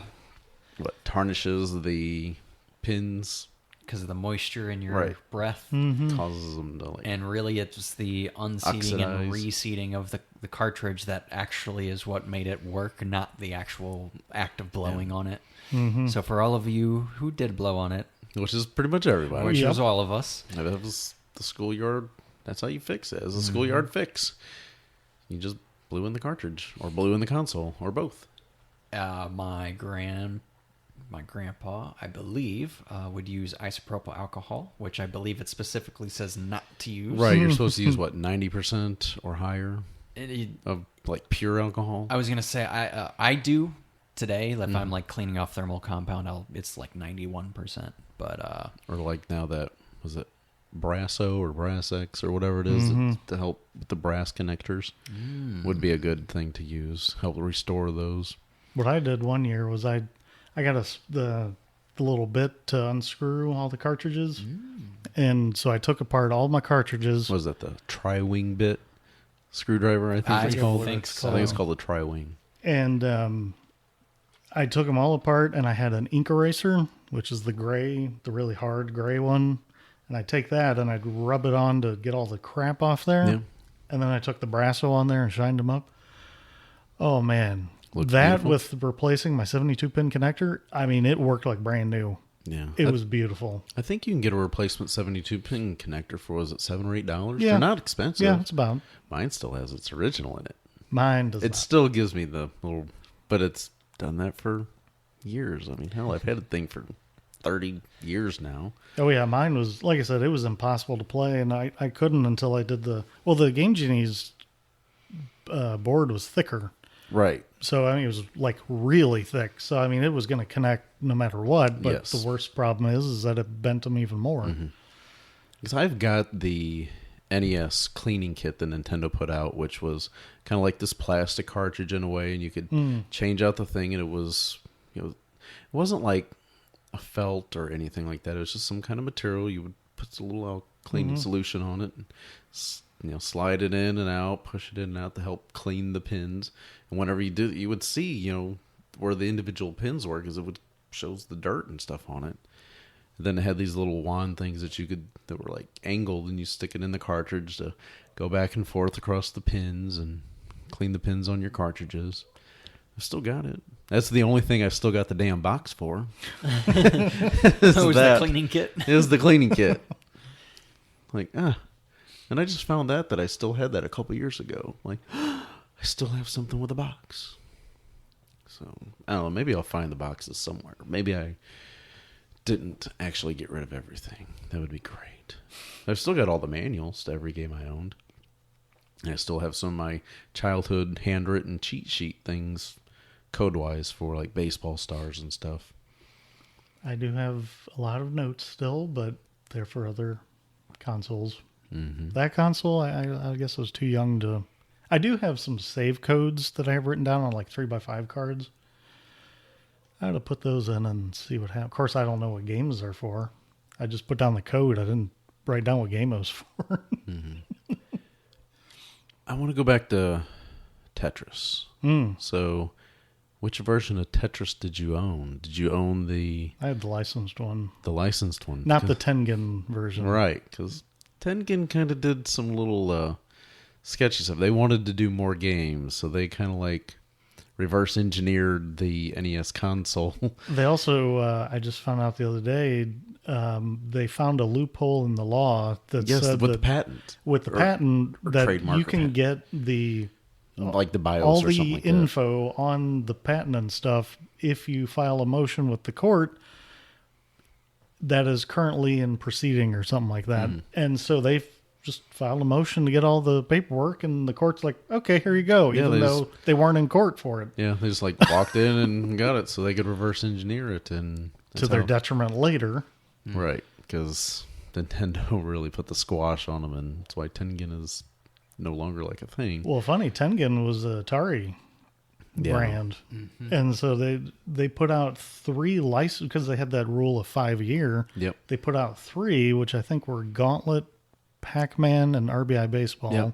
Gauntlet, Pac-Man, RBI Baseball, and the cartridge, the plastic casing was a little bit different. It had a little Yeah. angle at the And it was black. and different color. It was black, and Yeah. it had like a lot of like gold Yep. on their labels and Very stuff. prominent Tengen around the edge of the label. Yeah, so you had RBI. Even the grip was different. Yeah, it was like underneath. It was underneath, yeah. Yeah, so you had I think they put out like 25 of them. a number of games. I Or know something like that. most Well, popular for ones- NES. Yes, Because I know they moved on to like Other do, systems. like Mega Drive and Yeah, Genesis and some of that. but like you said, Gauntlet, the Tetris, the Pac-Man, and RBI Baseball. Those were like the main. Afterburner, that was another one Yeah, too. yeah, that was one. Which that was a Sega game. Yeah, they put some Sega games. I was trying on to figure out NES, how that happened. which That was weird. because that was a Sega arcade game, mm-hmm. and then they brought it to the Nintendo home console. Yeah, that got a big court case and stuff Yeah, that like was that. a big deal. And if you want more information on that, Console Wars will give you a lot of information on that. I think there's almost a whole chapter dedicated to that. Yeah, that's a fascinating story, Very. especially if you're interested in like copyright law and things like that. It's fascinating. Yeah, so that like caused Nintendo had their, what do they call it, the NES 10 chip or something like that. That it was like a lockout thing. Well, I mean, I think that's just I think it was the 10 NES chip. yeah, which I mean that's how it all was working, and that's what got reverse engineered to bypass that. Because making games for Nintendo was not cheap. You had to pay for the casing of the game, and they didn't give as much profit and stuff. It was, I don't know, from the sales of the game. Nintendo kind of strong-armed They had very publishers. Well, they had a lot of control. They were driving the car. Yeah, and they got sued for they got taken. I think it was by the government over antitrust somewhere in there too. Yeah, there's definitely a lot of stuff going on with that. I mean, I know that they tried to shut down video rentals at one point also. Yeah. So they were trying to go after Blockbuster and some of the It was others. halting sales of video or slowing sales of video games. Mm-hmm. You know, it's just easier to go and rent a game for $2 or $3 few dollars as opposed to pay 40, 50, whatever games cost back then. And I know a lot of these things ended up, as a result, Nintendo ended up kind of loosening their grip on a lot of things. Yeah. So I guess in a manner of sense, everyone else kind of won that war, but it never quite went away. Mm-hmm. So the last North American game that was released for the NES was Wario's Woods, and that was 1994. Never played it. No, I haven't either. Nope. I've heard it's not terrible, but it was just so far into Super Nintendo's life that there was like no press done for it. It just kind of... Yeah, that's borderline like getting close to the 64. Yeah. Yeah, that's really late in the life cycle. Well, let's see. Nintendo 64 came out... 96? I believe it was 96. No, I think it was 97 because I was working at a car wash, and that was the same year that I met Jamie, and I was working at the car wash, and a guy that was working there was telling me about GoldenEye 007, so I stupidly traded in my Super Nintendo and games that I had bought back in like 95. June Or no, it was 23rd, 94. 1996. Yeah. Okay. So I got my Nintendo 64 kind of late. Which, also, just a side note, Nintendo always has weird release dates, like middle of the summer for a console? Yeah, for consoles. It was very odd. That sounds like a E3 and here it is. Yeah. Yeah. Oh, by the way, you can go to the store right now and buy that. Just real quick before we get into the last thing about Japan there. So Nintendo ended up redesigning the Nintendo Entertainment System, and And actually it looked terrible, might I add. It's bizarre. But while it may have looked bad, Functionality. the functionality was Yes. great. That was the most dependable. Yeah, because no longer do you have to worry about the bending of the pins. Right, it just goes straight down, Yep. straight up. I mean, there's nothing, stick the game in, push down. Yeah, that clearly carried over from... To the Super Nintendo. Now, the thing that's weird about that, though, is your Game Genie no longer worked because it didn't fit. So you had to get an adapter for it. Oh, gosh. Yeah. Game Which Genie. apparently those adapters are impossible to find now. Oh, yeah. Because I imagine they probably didn't make a whole lot of Yeah, them. that's... Because it's yeah, not like they didn't- sold that many of No. And you had that... They call it the bone controller. Yeah, the little dog bone. Yeah. So it's like circles on the sides, and then it was just... I mean, different it's similar look. to Super Nintendo, but Yeah. in a way. It still works, though. It was the original pin connections for the original console. It just, like you said, it more of those rounded edges, so it kind of almost felt better in your hand than that Yeah. square controller. Right, which carried over again to the Super Nintendo. And they sold the redesigned Nintendo for like 2 years, and from 93 until 95. And it was $50. Now if you can find one used for under 100, you've done good. Because they obviously didn't make as many, but they're the more dependable version. I think I would still like to get a nice one that's clean. I mean, I see some like, it looks rough. There are a lot of rough ones. Yeah. Well, whenever I replace my connector, I don't know how I came to this, but I put on some of that isopropyl alcohol on there, and it cleaned it up real nice. Unfortunately, cleaned it a little too nice, and on the decals, it'll eat those away. Oh, yes. So yeah. my red is more of a pink now, but It's kind of a problem. But I mean, it cleaned up nice. So in 1989, Nintendo sold a television set made by Sharp with a built-in Nintendo Entertainment System. That is insane to me. I had no idea. Yeah. It's so, fascinating. So the model is 19SV111, which is a TV with the built-in NES. It was sold in Sears and Kmart stores, which is kind of funny now that Sears and Kmart, well, I think Sears owns Kmart, but Sears is in such trouble right now. Either way, both of Yeah. them probably aren't going to exist here soon. Yeah.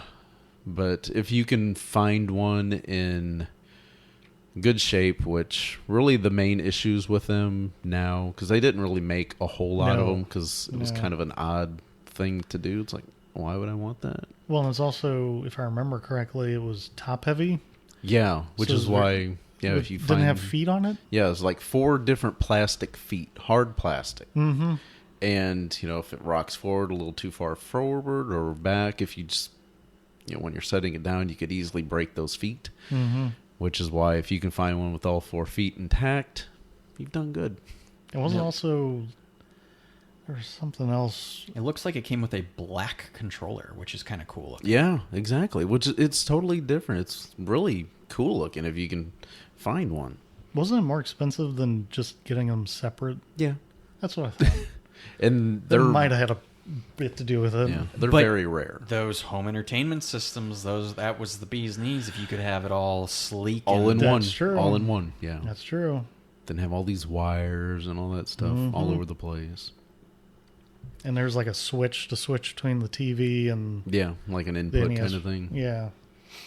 And then Japan, which this really shocked me, that Japan continued repairing the Famicom until 2007. See, that surprised me until I thought about what was it? The company that does like Laserdisc. Was that like JVC or Pioneer or one of those? Like they just recently in the last year or two stopped doing making? Laserdisc in Japan Oh. for that same reason. They just couldn't get the parts. But I mean, it's like Laserdisc's been dead for what 20 years, Yeah. and they've been kind So of doing Nintendo it. supported the Famicom for 24 years. That's amazing. That's unbelievable. You look like you're going to say something. Well, there. find another system that that somebody's done that with. That no one- exactly. no one that I I can can't think think of. of No. anybody. But real quick aside, I did remember having a Simpsons NES game. Yeah, it was with those- Bart, and he was roller skating or boarding through the city, and he had spray paint. And, Oh yeah. Sounds like don't- almost everyone. could be. Was that the Martians one? Versus Yes. Martians or Oh. whatever. Yeah, there's so many different games. And again, that speaks to the longevity of Simpsons. Oh yeah. Oh, true. That, that came out in the late 80s. Show's still on the air. New episodes. And can still make new video games. Oh yeah. Yeah. And again, those games were like ridiculously hard. Yes, they were. Yeah. I think I rented one when I was a kid, and I don't really remember it. But recently, like in the last year, sat down and was like, I'm gonna try these. And man, these are tough. Yeah. Which brings us to the NES Classic, which was released in November of 2016. $60. Unless you got a scalped one.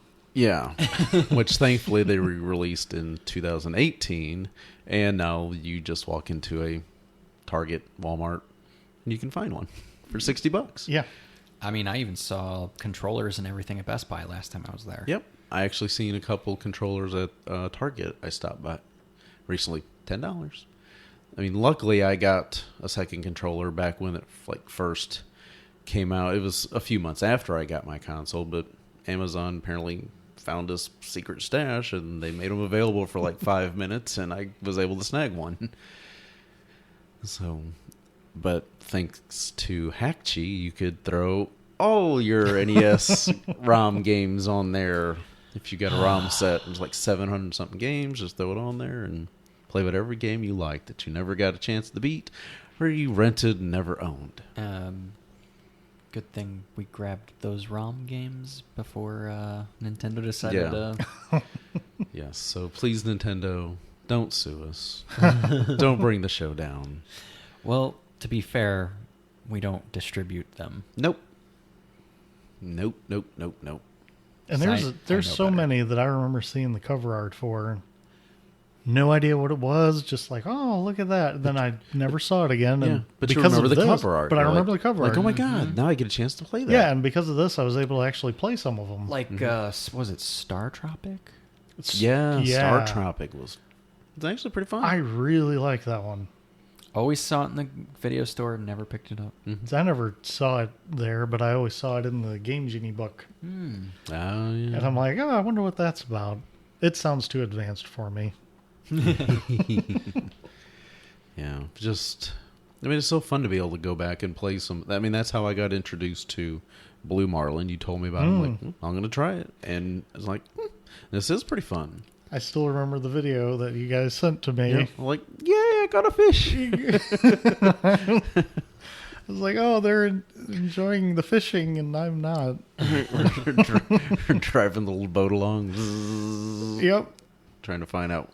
Because, again, it would have been nice to have had the book so I would have known how to learn to play it. Cause Oh, yeah. you just pick that game up, you're like, okay, what do I do? Yeah, it's... That's what a lot of Nintendo games were like. What do I do? Yeah, because in there you can pick your bait, pick the depth of the bait. You can... Whenever you're hauling it in, there's all kinds of little nuances with the drag and little cues on the screen. And I read the book, and I know what it is. I can catch fish. Mm-hmm. Yeah. There's just... And again, it goes back to being able to have save states. That's probably the most important Yes. thing. It's like, cool. So I can die at the Grim Reaper and save at the beginning of that with all my lives, all my health, and keep going until I finally get past him. Or like you try Ghosts and Goblins, and Oh, maybe you could actually grind your way through it instead of Not actually even going trying to there. play. Yeah. I mean, speaking of ridiculously hard games, Jesus. Yes. it's not even I remember fair. playing that in the arcade and then trying it at home. I was like, no. This is a quarter sucker. Yeah. Big time. Which, do you guys remember ever seeing the, what was it, Nintendo Play Choice arcade system where it, you would walk up to it and it had like 10 different games installed on it in some pizza places or something Oh, like that. Maybe. yeah. I've seen it at breweries lately. I have not seen it when I was growing up. Yeah, so there was these different cards that the owner of the arcade system could plug in on the inside. That's how you had your different games. You just press the little button, select which one you wanted to play, and there you go. And then you could play different games. Baseball and Mario Brothers, Super Mario Brothers. Those were all main ones that you would find on there. It was really nice little way to get that experience. Nintendo always had little iconic arcade cabinets. They were all pretty much the same shape. Had the little speaker or whatever in the bottom right, the little panel there on the right, midway, and little stick and a couple buttons. I was like, this is so nice. I'd like to get one. That would be fun. I'd like to have an actual arcade cabinet from Nintendo. I think it'd be pretty neat to have. We mentioned music. It's just so catchy. It only had 5 sound channels, so the fact that they were able to get all that stuff, and even like in Double Dribble, not really the greatest spoken word audio quality, but the entertaining music and stuff like that. Some of the, again, most iconic and catchy game music in history. Legend of Zelda theme, Castlevania, Metroid, Super Mario Brothers. You hear it all the time. Tetris. Such wonderful game music. And in here, one of you have put in Nintendo Entertainment System cover bands. Yes, that was me. So Yeah, there share are this. actual bands out there who perform, like they'll record and they'll release it, but they're more known for performing, where they actually tour and they perform covers of NES music. And I have a station created on Pandora just for that, and I'm constantly finding more. Some of them are like you might have a band like the Black Mages where they only do like Final Fantasy music. But specifically, there's two that I know of that one I'm borderline obsessed with. They're called The Advantage, after the controller. They released 2 CDs, and it's just like certain songs from certain bands or certain games, but it might be like the stage select screen from Batman, or it might be like the woods in Double Dragon 2, but it's like the music from that level or that screen, or it could be a boss fight, but they're really good. I mean, they apparently, I think they started doing like talent shows in high school or something, and then they just kind of blew up because it's like everyone's like, oh my god, these guys are actually really good. And this Do you is have an catchy. idea how old these guys are that kind of do this? Are they in their 40s too, that like grew up with these games? I would imagine. I gather, I'm not 100% sure, because the CDs that they released came out probably in the early to mid 2000s, around 03, 04, 05, somewhere in there. So they're probably in their So 20s, I they would could've- guess. I think they were in their 20s then. So it So kind probably of in their fits 30s the time now. So yeah. time period, roughly. And then there's another band which I just discovered a couple weeks ago called Bit Brigade, who tours around. And what they do, I think this is brilliant. They will play live accompaniment while someone's playing the game on screen. Really? So Really. somebody's playing the game and they're playing the actual Someone's music that's playing the going game. with that Yes. scene. Yes. So they will pick a game and play through like the game, and they'll play the soundtrack for that game. So kind of like watching Indiana Jones and you've got a symphony orchestra playing the soundtrack to it. Similar, yeah. Okay. Yeah, so I know they do the first Legend of Zelda. I know they do at least 1 or 2 of the Mega Mans. Yeah. Which we haven't even mentioned Mega Man We at all. haven't. There's what, like 6 or 7 of them released on the Yeah, NES? yeah. And And I there never are- played a single one until like 2 or 3 years ago. I did, but they're all hard as hell. They're very hard. Again, Yes. extremely hard Nintendo games. Another one that's all about pattern recognition. Mm-hmm. But I mean, they will speed run through the game, and you can find videos of them on YouTube. And I was watching one the other day where they did Legend of Zelda, and they pull up the title screen, and they play the music, the Hyrule theme, and then it goes into the intro part, and they play that. And then whenever they're in the dungeons, they play the dungeon themes. And yeah, I mean, that's how catchy and iconic this music is, that there's cover bands for it now. Like, I don't hear cover bands for like PlayStation or Xbox, or I mean, I know they haven't been around as long, but there's not even like Super Nintendo cover bands. I mean, it's That's impressive. You said this on Spotify? I Maybe. found them on Pandora, but they're on Pandora. YouTube, and I have the 2 CDs of The Advantage, and I may listen to some on the way home. It's 'Cause it sounds fascinating how good they are. I mean, especially with The Advantage. If you didn't know that some of the songs came from a Nintendo game, you'd be like, "Wow, this is like a short, fun little, almost like a punk kind of sound to it." And then it's like, "Oh, that's from Contra." Yeah. I mean,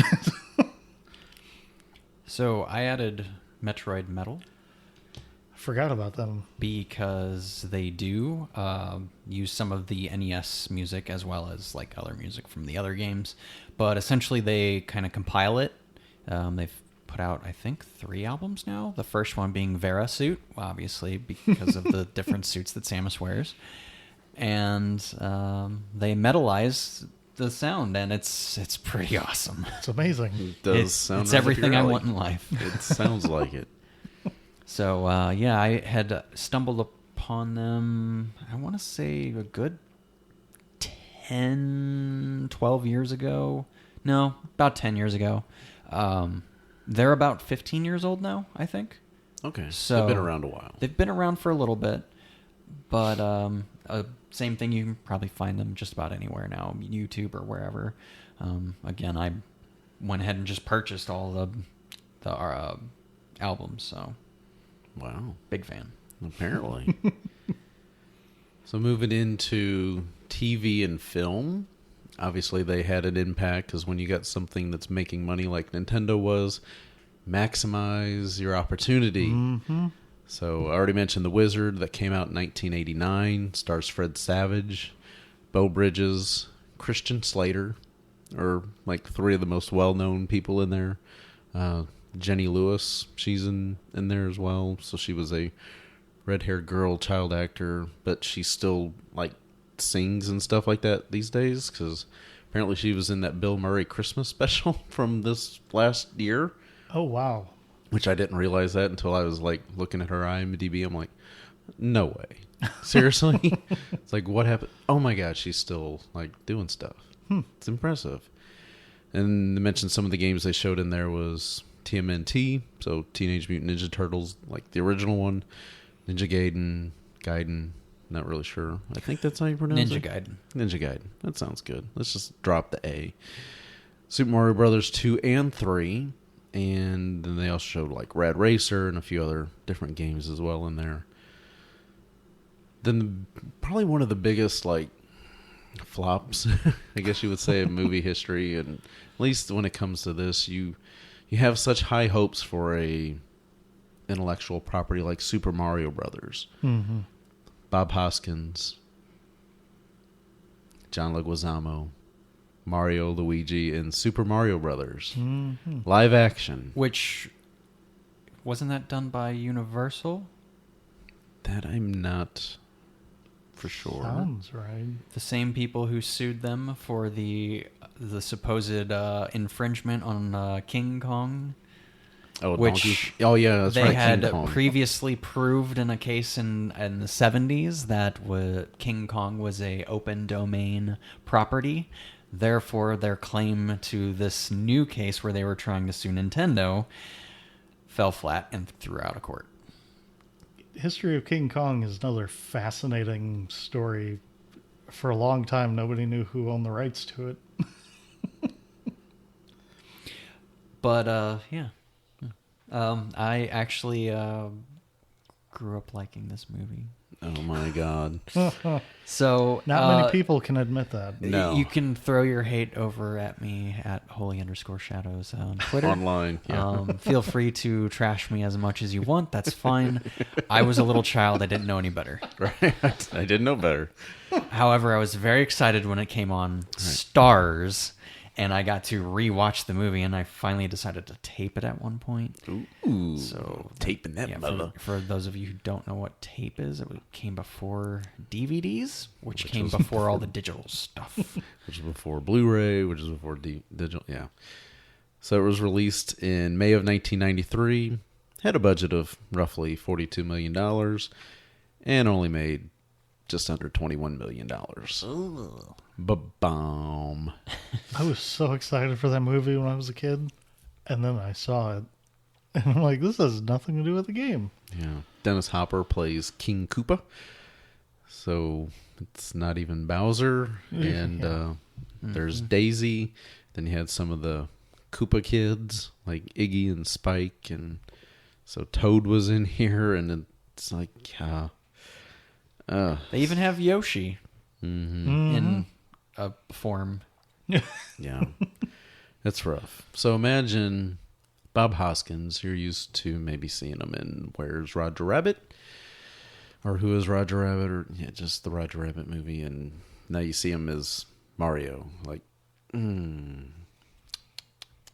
one of those great actors, and then it's, well, you're getting your paycheck, I guess. Right. They said that like Bob Hoskins drank a lot on set and like crashed a car into John Can't imagine Leguizamo, and Leguizamo got hurt, and it was just like a total disaster. But that's not the only version, should I say, live version of Mario and Luigi.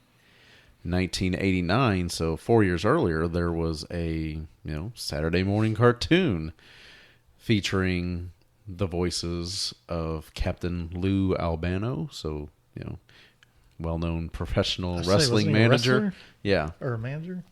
and then let's see, I'm trying to think who played Luigi. I had looked this up the other day. Gosh, I can't think.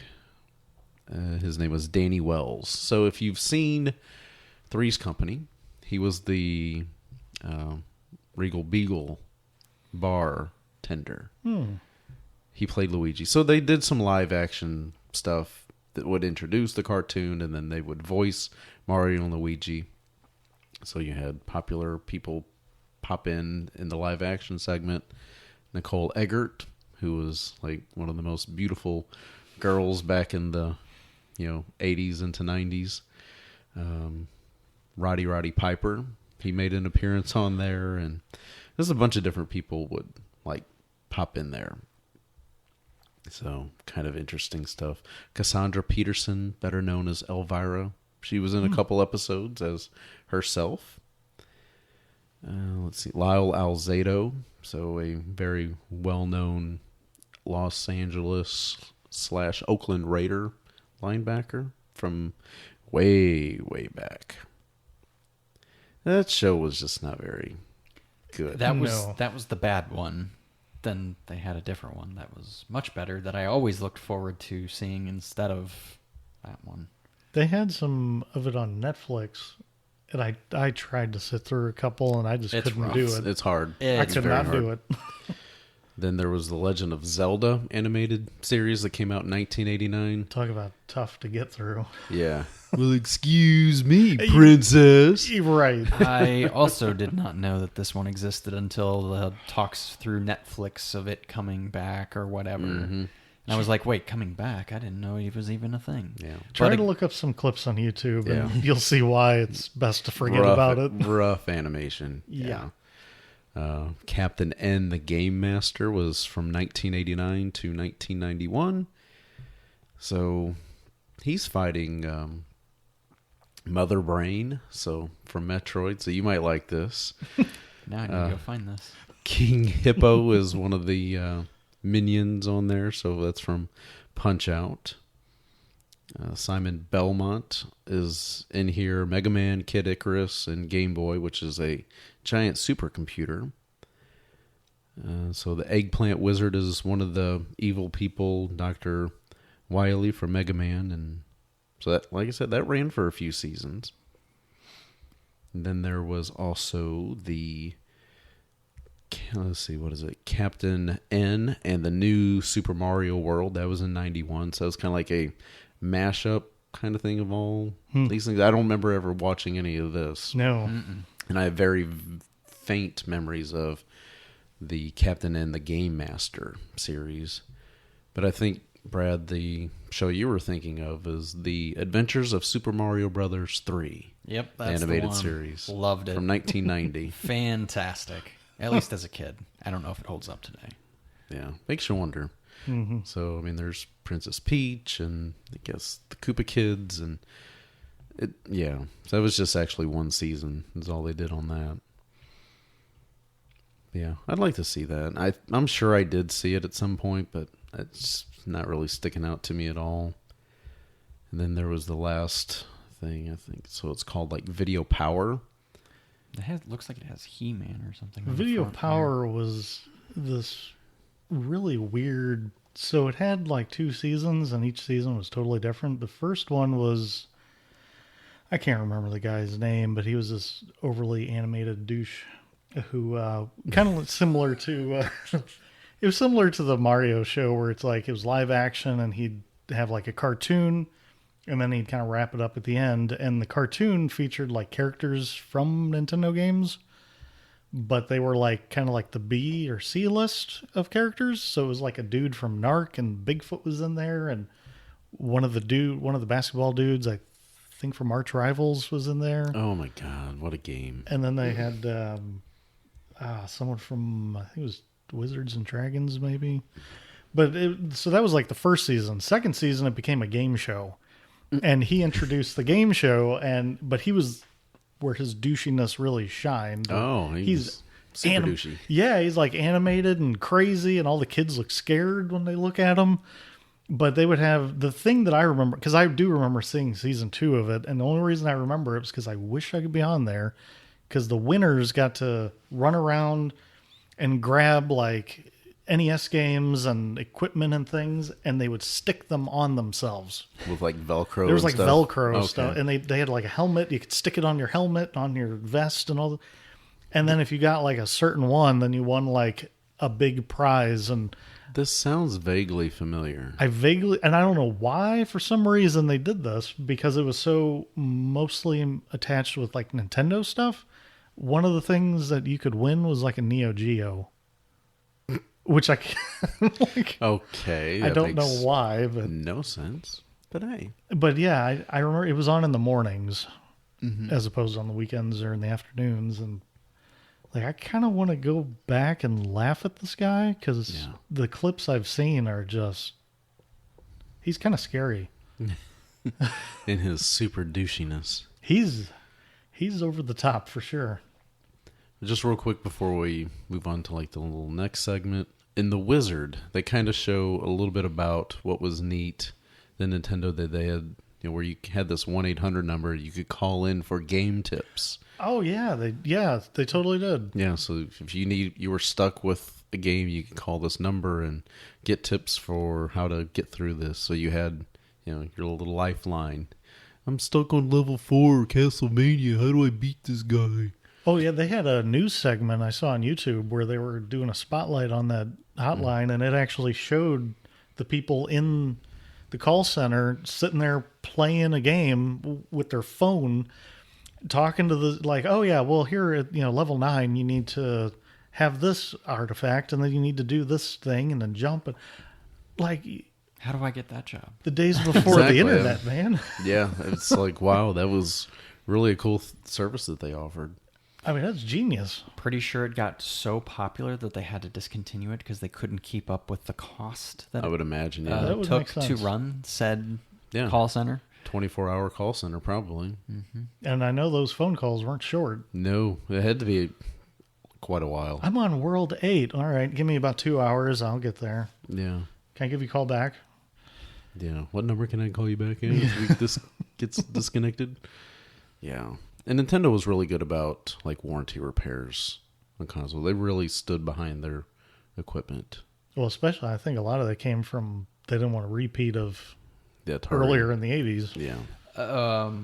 With the Nintendo system or with the Atari crash? With the Atari, Atari crash. crash. Because I was going to say, I'm pretty sure the earlier system from Japan, the Famicom, actually did have a faulty hardware thing, and they recalled all the systems and pretty from, much like, the all first chips year or in, something like that. yeah, to fix everything because they wanted to be quality, and they wanted that Nintendo seal of quality, and they wanted everything to work. Yeah. There was another company that did that, but that's for another podcast. Yes. It was one of the things I did like what Nintendo did when they brought the, their version of the Nintendo from Japan instead of the Famicom, which had hardwired controllers, which were not detachable. You couldn't unplug them. I don't know why, but I just don't like that. I don't idea. either. I just like the fact, you can unplug your controller and go on about your business. And I could be wrong. Didn't the cord come out of the side rather than Something the like top? that. Yeah, they like the controller sat in there to the side. It was longer than it was wide. Mm-hmm. It was just really a totally different design. I found a mini Famicom Yeah, Mini you did. You got one. out from. I don't know how I found it, but I ordered it. But it came for some little tiny island in the Pacific. Yeah, it was a knockoff. And when it showed up, I was like, "Man, this looks amazing." I mean, it looks like a perfect It looks smaller great. replica of it. But then you turn it on, and it's like, oh, It's like someone did Hackshi but screwed up. Yeah. There's like 5 versions of every game, and some of them it's like, oh, this is Contra 5. I'm like, they didn't release a Contra 5 on the NES or Famicom. Yeah. Lost in translation. Yeah. Exactly. Just with the design of the NES in the United States, the reason why they went with that design, the front loading, was so people would associate it and be comfortable being familiar with sticking a video cassette in and it going in and down like a VCR. So that's what the tape did. So your game went in and then went down. Wasn't there also a little thought to like it's more like computer designed Yes. than console? So it's like, Like putting a disc in. yeah, it's like this isn't a video game thing. No, gosh, no. It's a No. Yeah, home and they computer. definitely steered clear from the name cartridge, I believe. They called Yeah, it was like Game Pack. Yeah, that's PAK. Not they dropped the C on that. fancy. Toys wise, I don't really remember many toys from back then, just being like Nintendo themed. Now you see a lot of classic Nintendo themed stuff. You know, all the little Mario figures and Zelda figures. And stuff Oh like man, that. if I would have had all those figurines growing up, oh, I know. I mean, just think if Amiibo would have been a thing back then. Oh, yeah. At least those quality of figurines. The only thing I remember back then was more like pajamas and bedspreads and Right. things like that. Like I don't remember the toys. At all. Lunchboxes. Yeah. Things like that. Maybe Halloween costumes. The only thing I remember is McDonald's toys Yeah. for Mario 3 specifically, because I remember I have, and it's at my mom's house. I'll have to. You're going to have to get We your have to stuff dig from it your out. mom's house. It's like it's Mario from Mario 3 with the raccoon. Yep, the little Thing. ears and the tail and stuff. Yep, and it's on like a sticky thing with a spring under it, and you can compress it, and then it sits there for a couple seconds, and then it pops off and hops. Mm-hmm.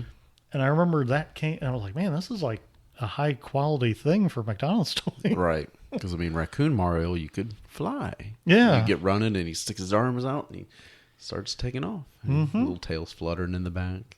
so I did have one of these. It was Oh. the red turtle shell with the flying wings. It was the one like it had a little thing that you could It had like a little gas thing. Yes. I don't know Like what to flap call its it. wings. to flap its wings, And it would yep. kind of hop. Like I had one of those at one point. Yeah. I don't Also- remember these. Gosh. It's terrible. Yeah. Well, I'll be. Mm-hmm. Those figures look horrible. Yeah, they don't. At the time, it don't was look- amazing. Oh, at the time, it was awesome. Now, I probably haven't looked at it in 25 years. Yeah. Oh my God. Yeah, you Not look at like I and it's remember it. Ugh. The real thing that I remember from Nintendo back then was the Nintendo cereal, quote unquote, system. So on one side it had Mario cereal, on the Uh-huh. other side it had Zelda cereal. I had one box of it, and it must have been right before they discontinued it, because I remember I was probably about 6. Yeah. And I remember I wanted to like the Zelda one more, even though I'd never played Zelda before. Right. But you're like But the Mario, Mario one cereal. was so much better. So the Mario cereal was fruity flavored and Zelda was berry flavored. And I have no memory of their flavors. I really don't either. I remember the box, though. Oh, the box was awesome. Yeah, because it actually kind of looked like A Nintendo similar to kind of a game pack. like a in way. box. Yeah. Had Mario artwork on the left, Mm-hmm. Zelda on the right. Like you get like a cartridge box, and it would have like 2 games in one, and it kind of looked like that. Yeah. It was introduced in 1988 by Ralston Cereals and discontinued in 1989. And now that I was doing the research, and I do remember having Donkey Kong Crunch. So this was available from 82 to 83. So this is way before the NES even came out. Before the 2 of us. Yeah. And it was like Captain Crunch, but it was shaped like barrels. I just know because that was just the thing. I would always get these special one-off cereals, and gotta try it because it looks great. I love it. And yeah, it was like Captain Crunch. I mean, Captain Crunch just tears your mouth all up. So It does, but it's until so it gets worth super it. soggy. So worth it. Yeah. It's so great. And I never had Donkey Kong Jr. cereal, but that was from 83 to 84, and it was fruity flavored as well. I had no idea either one of these Yeah. existed. There's commercials on YouTube. Well, now I know what I'm doing this weekend. Exactly. So I do remember one beverage, or not a beverage, but like a food, and it was a beverage, and there were a couple of them. There was Not a high C, was it? Mario Punch, a Princess Toadstool cherry drink, a Luigi berry, and a Yoshi apple. So I remember going to the I- I market. vaguely remember the And Mario Punch. it was- Shasta. Quite a treat to get one of those. Interesting. Yeah, I do not recall those at all. Well, that's kind of neat. Shasta. Different flavors of Shasta. That's impressive. That marketing, though. I know. It's infectious. It can be. It's like, yeah, it works great. Throw it on there Saturday morning cartoons or after school cartoons during the week. It's going to get kids to want to pick something up whenever they go to the grocery store. Mm-hmm. Worked on me. Oh, yeah, me too. I guess maybe I'm just kind of weak-minded, weak-willed, whatever. I don't know. Still love the stuff. Sorry, had to sport them. Well, it's kind of like Ecto Cooler is basically something else, but it just doesn't quite taste the same if it doesn't have Slimer on Yeah, it. you throw Slimer on the packaging. Hey, cool, it's all new drink. Yeah. No, I had one of those 6 months ago. No, it's nice. But, we'd love to hear from you guys. Let us know some of your favorite memories of the Nintendo Entertainment System games. Just memories. What system did you have? Do you still have it? Do you wish to buy one now? Because, you see them on Facebook Marketplace and stuff all the time. Does anyone have World Championships? Or stadium events. Stadium events? Yeah. That game Those- is so rare. They're ridiculous. Yeah. And there's people, can you believe this? You find out about these people who might find one in like a yard sale. Yeah. And it's not even fair. Some people don't know what they have. I guess.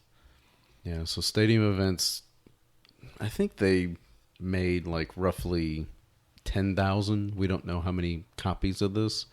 Designed to work with the Power Pad. Mm-hmm. It was published by Bandai. But something to do with the licensing of the name stadium events. So they re-released it as World Class Track Meet alongside of the Power Pad accessory. So if you've got an actual stadium event, you could probably sell it and buy a nice car. But I would suggest holding on to it. Because you never know. It's like the most in-demand, most expensive video game that I can think of. And they're not going to go down in price. No, there's so many games that are worthwhile, but it's because, again, towards the end of the lifespan, they didn't make as many of certain runs of games. Mm-hmm. Little Samson is an example. Bucky O'Hare's an expensive game. That game is worth some money. Man. I'm telling you, it's like, really? DuckTales 2, some of the, I think, Flintstones 2, Chippendale Rescue Rangers 2. A lot of good Disney games. Like DuckTales 1 was fantastic. Mm-hmm. Very fun game. Challenging, of course, because it's a Nintendo game. But it's fun. Great music. Just whole, Scrooge McDuck pogo jumping around on his cane and stuff like that. I wonder where Shovel Knight got that from. Oh, yeah. No, it's fun. There's so many great documentaries out there to watch and like learn the history of people trying to collect all the games and just stuff like that. I got to say, of all the companies out there, there's a wealth of info on this specific genre. Definitely. Like this era of, there's so much. Yeah. It is worth mentioning, I guess, since we just spoke of Bucky O'Hare, that there was a movie or a show of Bucky O'Hare. I guess I don't remember that. Like a cartoon? I don't either. guess. There's a DVD here. It just says Bucky O'Hare on the front. Oh, the boy. complete series, Oh, Jesus. all 13 episodes. Wow. Guess what Brad's going to try to I find. hear Brad bidding right now. Oh no! Hold on, Brad. Just stay in control. Don't do it. So yeah, everybody, let us know what you think of this episode, any other episode. We really would love to have your feedback. Leave ratings and reviews. Hey, this podcast is available everywhere: iTunes, Stitcher, TuneIn Radio, Spotify, Google Play. This is everywhere. Every favorite podcast app that you can think of, it should be there. If it's not, let us know, because we'll put it out there.